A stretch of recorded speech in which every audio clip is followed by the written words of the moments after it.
So we're looking at 2013's paper 2, question 1. In our trial, looking at our module 1 concepts, we have here 1a, a ball of mass 1 kilogram is dropped from a height of 8 meters above the ground. The velocity v of the ball on its downward journey is measured for various times, or various values, right, of t. Table 1 shows the variation of velocity with time up to the point when the ball hits the ground. We need to complete table 1 by inserting the missing values. So how would we do that?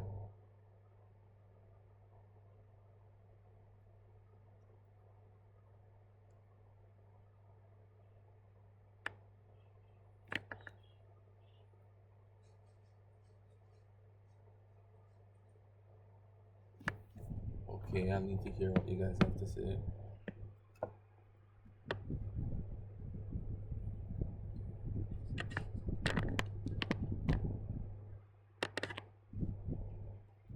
The information says to write your answers in the space in the space provided on the booklet.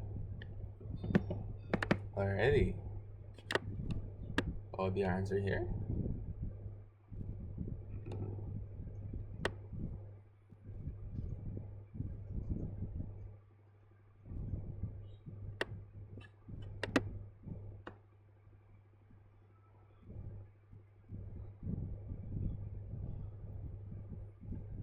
Mm-mm.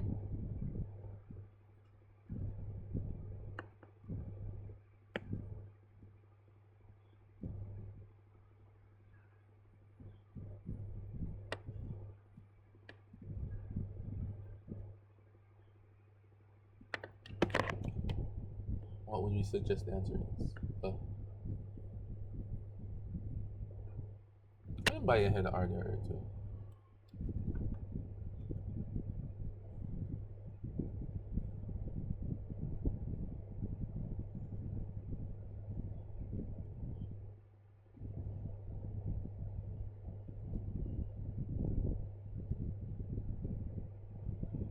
Okay. So first of all, I think that there's an issue that we need to fix, you know?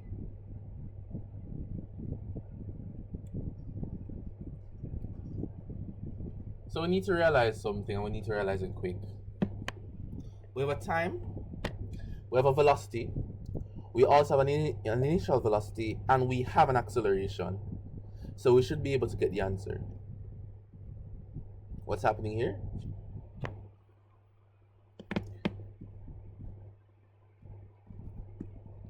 Our velocity, yeah, so our final velocity v is our goal. We need to find that, right? Our initial velocity is 0 meters per second. Go ahead.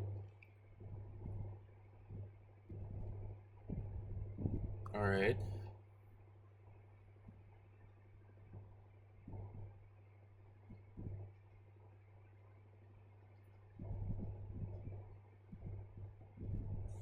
Hmm?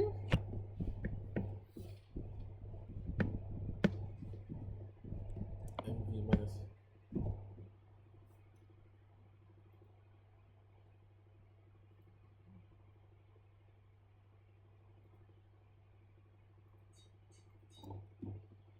You know, you cooked for a second and then it kind of went off a bit.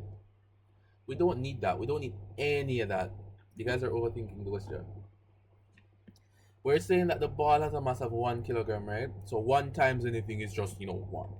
It's just that thing rather, right? It is dropped from a height, right? It is falling. The acceleration is 9.81, right? The time we have there is in the table. We can use v is equal to u plus at to get all the answers here. If u is 0, that means that v is equal to at. 9.81 times 1 is 9.81.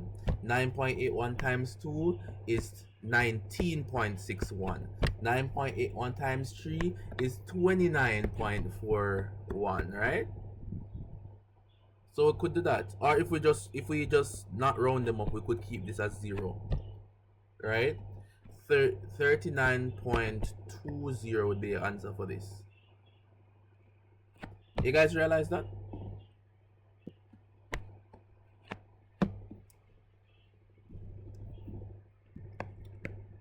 Okay, you need to go with that. Then that's good to figure out right now.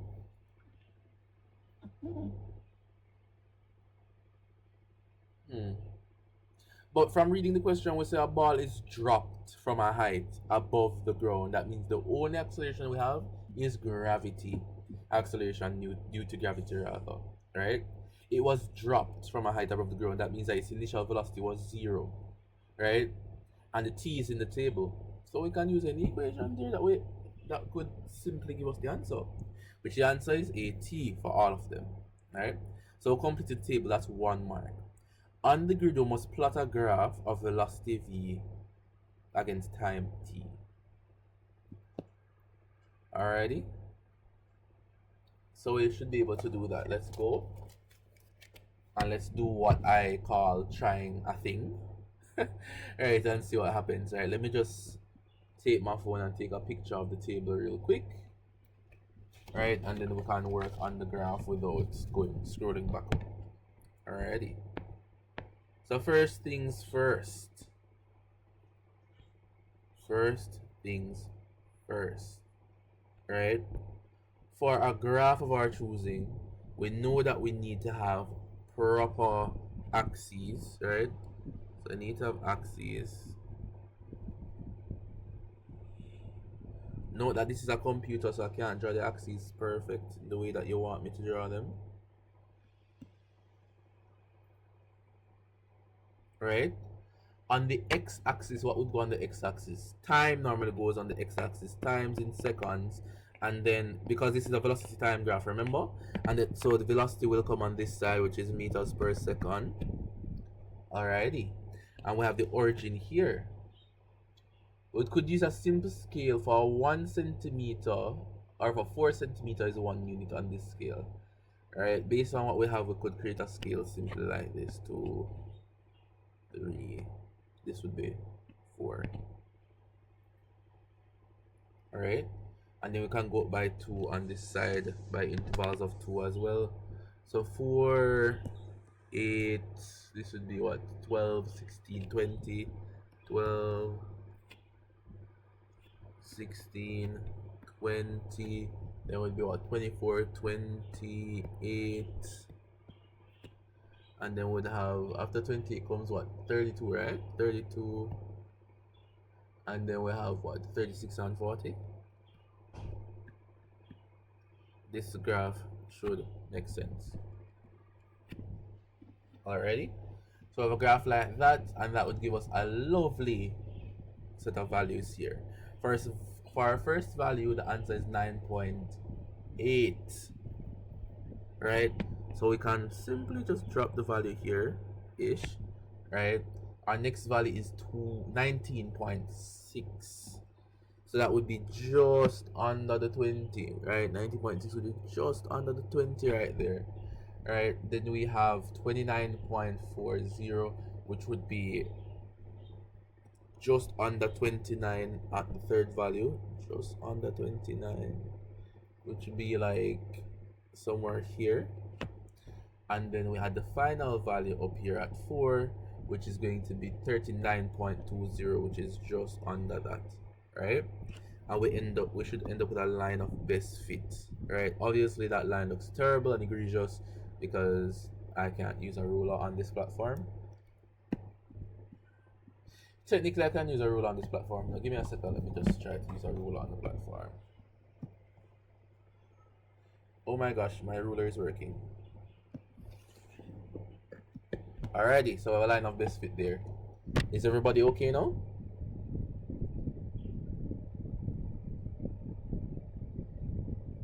Is everybody fine? Hello? Alrighty, I just drew the graph because I know that would take a time to do. Alright, what's the next thing that we need to do? We have the graph, right? Using the graph, calculate h above the ground. Alright, that's simple, right? h is height, right? And height is in the same realm of length, right? So the height is a distance over the ground. Do we agree with that narrative?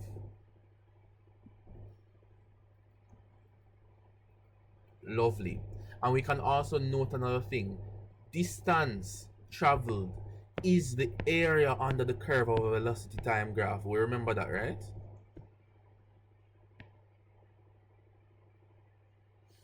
Okay. And we can also take another thing. We know that the area of this now under this time graph, right, could be reduced simply to a triangle. Right? So it's this area we're looking for. Alrighty? We see that, yes? And we know that the area of a triangle is half base times height. If I'm moving too quickly, let me know. Alright? So the answer here, half the base, my bad, give me a second, let me fix that. That looks, half the base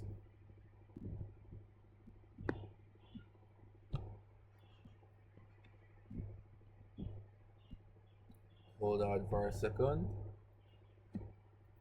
Why is it coming back?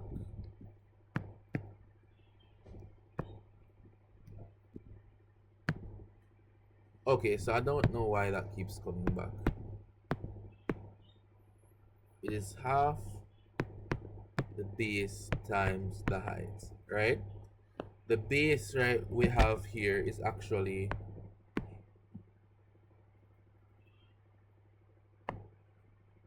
4, and the height, which is our ultimate value on the y-axis, was actually the 39.20, which we calculated, right? And that answer should give us, let's see what my calculator says. Let's see what that is. 0.5 times 4 times 39.2, which is equal to 78.4 meters.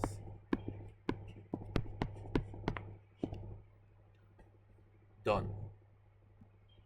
Alright, so is everybody okay with that question? You should be able to get values using a Suvat equation. You should be able to draw a graph, and you should be able to realize that the area under the graph would give us the height, which is our displacement. Alrighty? That is it for that question. Let's move on to greener pastures.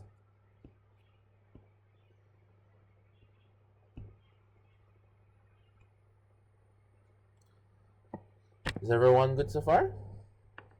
Everyone should be. So let's look at this. A student standing on the top of a cliff throws a stone with an initial velocity v at an angle theta to the horizontal. Alrighty. Write expressions for the initial vertical and horizontal components of the velocity vi and the velocity yi, right? Vi and yi. How would we get that? What would vi be equal to?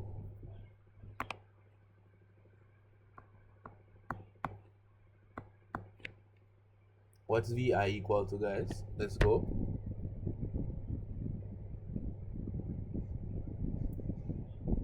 Vxi rather, the x direction.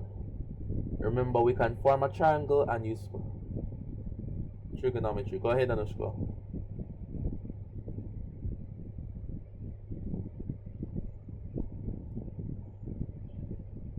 No, we're trying to find Vx, so we can times Vx by sine theta, if you get what I'm saying.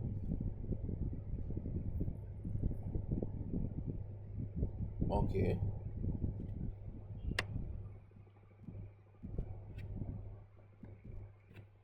No, not even, no. So the triangle there, look at the fact that I completed that triangle there, right? We have the hypotenuse, the opposite, and the adjacent, right? Yes, it is a vector. Right, so cosine theta is what we should use. Cosine theta is what? Adjacent over the hypotenuse. Alrighty. Therefore, the adjacent, which is the x direction, is going to be equal to the hypotenuse cosine theta. In this case, our hypotenuse is VI. So we're going to VI cos theta. Right? And that would mean now that VYI is going to be, right, VI sine theta.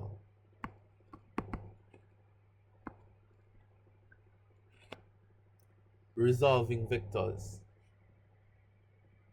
Well, it's not really resolving vectors, but breaking the vectors into the components. That is the better thing to say. Alrighty, 3 marks. Let's move on to the next part of this question now. 2 free marks that. Write expressions for the vertical and horizontal displacements at any time t for y and x.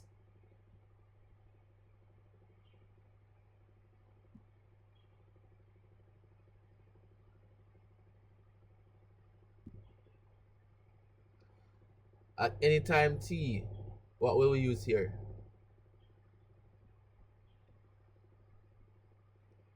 Remember, in the x direction for projectile motion,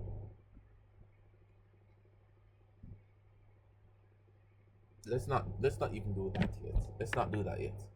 Okay, we can do it. We can do it. Let's look at it, right? Remember that our final velocity and our initial velocity will be the same.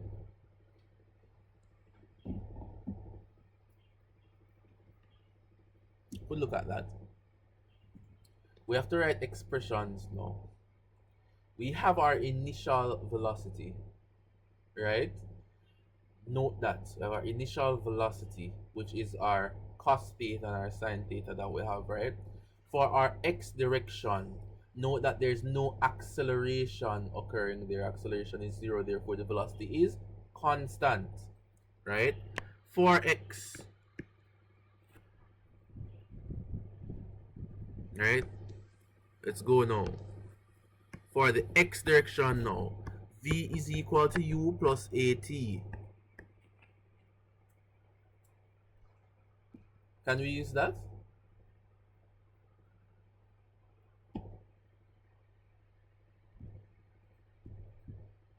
How do we use that equation?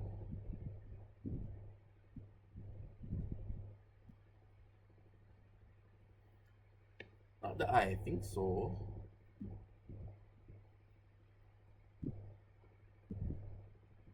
There's no display there. What are we looking for? We're looking for x. Go ahead.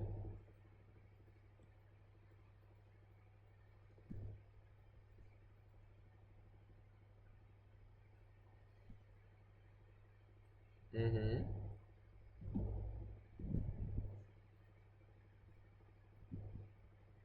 That would be true. That would be very, very true. Right? But we're looking at any time t, you know, we're looking for displacements. Remember the displacement we're looking for. Right? So let's look at this, right? Displacement we're looking for, right? We're looking for x, right? Give me an equation that has displacement in it. We could use s is equal to ut plus half at squared, yes? We're looking for displacement, yes? So for the x direction, our acceleration is 0. Therefore, this entire term, why is my thing moving? This entire term becomes 0. Right? Therefore, x is simply, right, vi cos theta, right, times t. Make sense?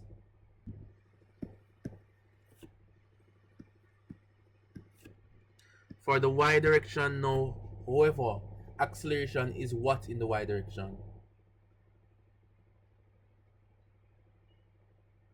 Negative g, right?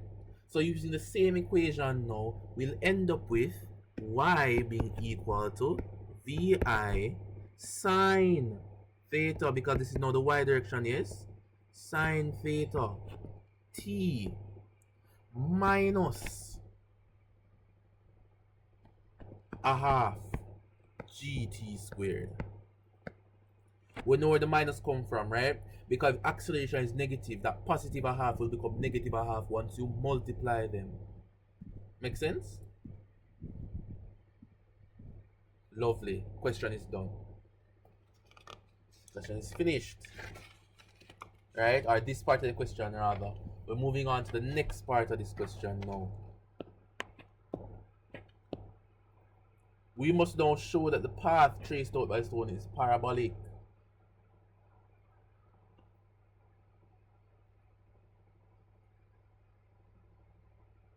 Alrighty? We must.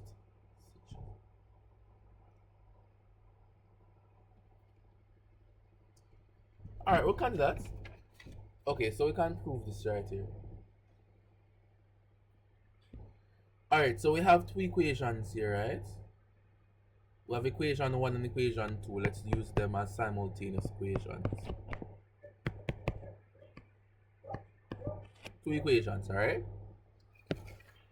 From equation 1, right? So let's look at this. They have a bunch of space here on this paper, right? So let's go. Follow closely if you don't understand, right?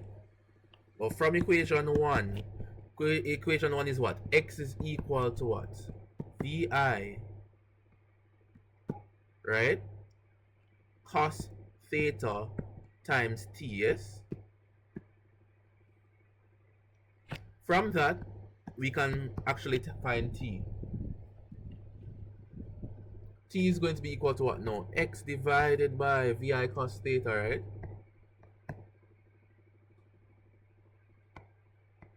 Lovely. Sub this now into equation 2, right? So let's call this equation 3. Let's sub now equation 3 in equation 2. Alright? Then we have, let's look at what we have now. Y is now going to be equal to Vi sine theta, right? T is what?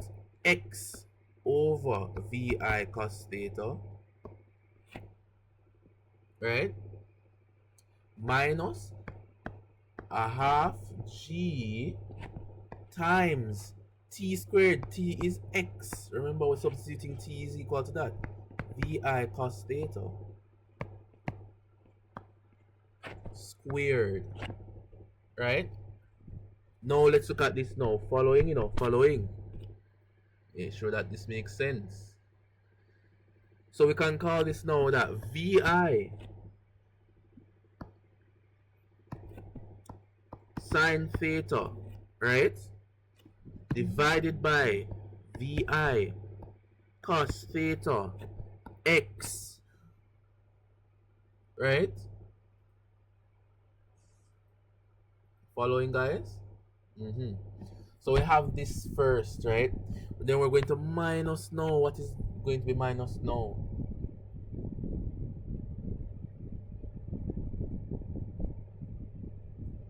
A half G, right? Minus a half G, right? So we're gonna end up with something like this: G over 2 Vi cos theta. This looks a bit weird right now. All squared times the x squared. So using the squared thing times G that we have right here, that we had right here. Let me erase that there. Alrighty. Following. Y now is equal to what? Sine divided by cos is tan. Tan theta x. Right? Minus. We can keep this. Right? So minus G divided by 2 Vi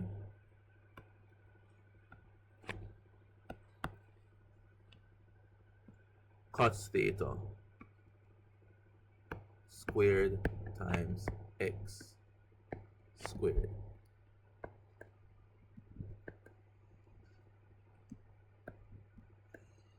Alrighty? So we have something like that. Now this resembles the quadratic, right? Y is equal to ax minus bx squared. Can you see that? This is a quadratic in x, right? So the shape of this graph will be parabolic. That's what we're looking for. So A is the tan theta, which we have x, right? B is the g divided by 2vi cos theta squared, right? That is B. And then we times it by x squared. So it's ax minus bx squared. Done. This is a quadratic, right? So that means that it will have a parabolic shaped graph, or the graph will form a parabola. This brings us to the end of this 2013 question 1.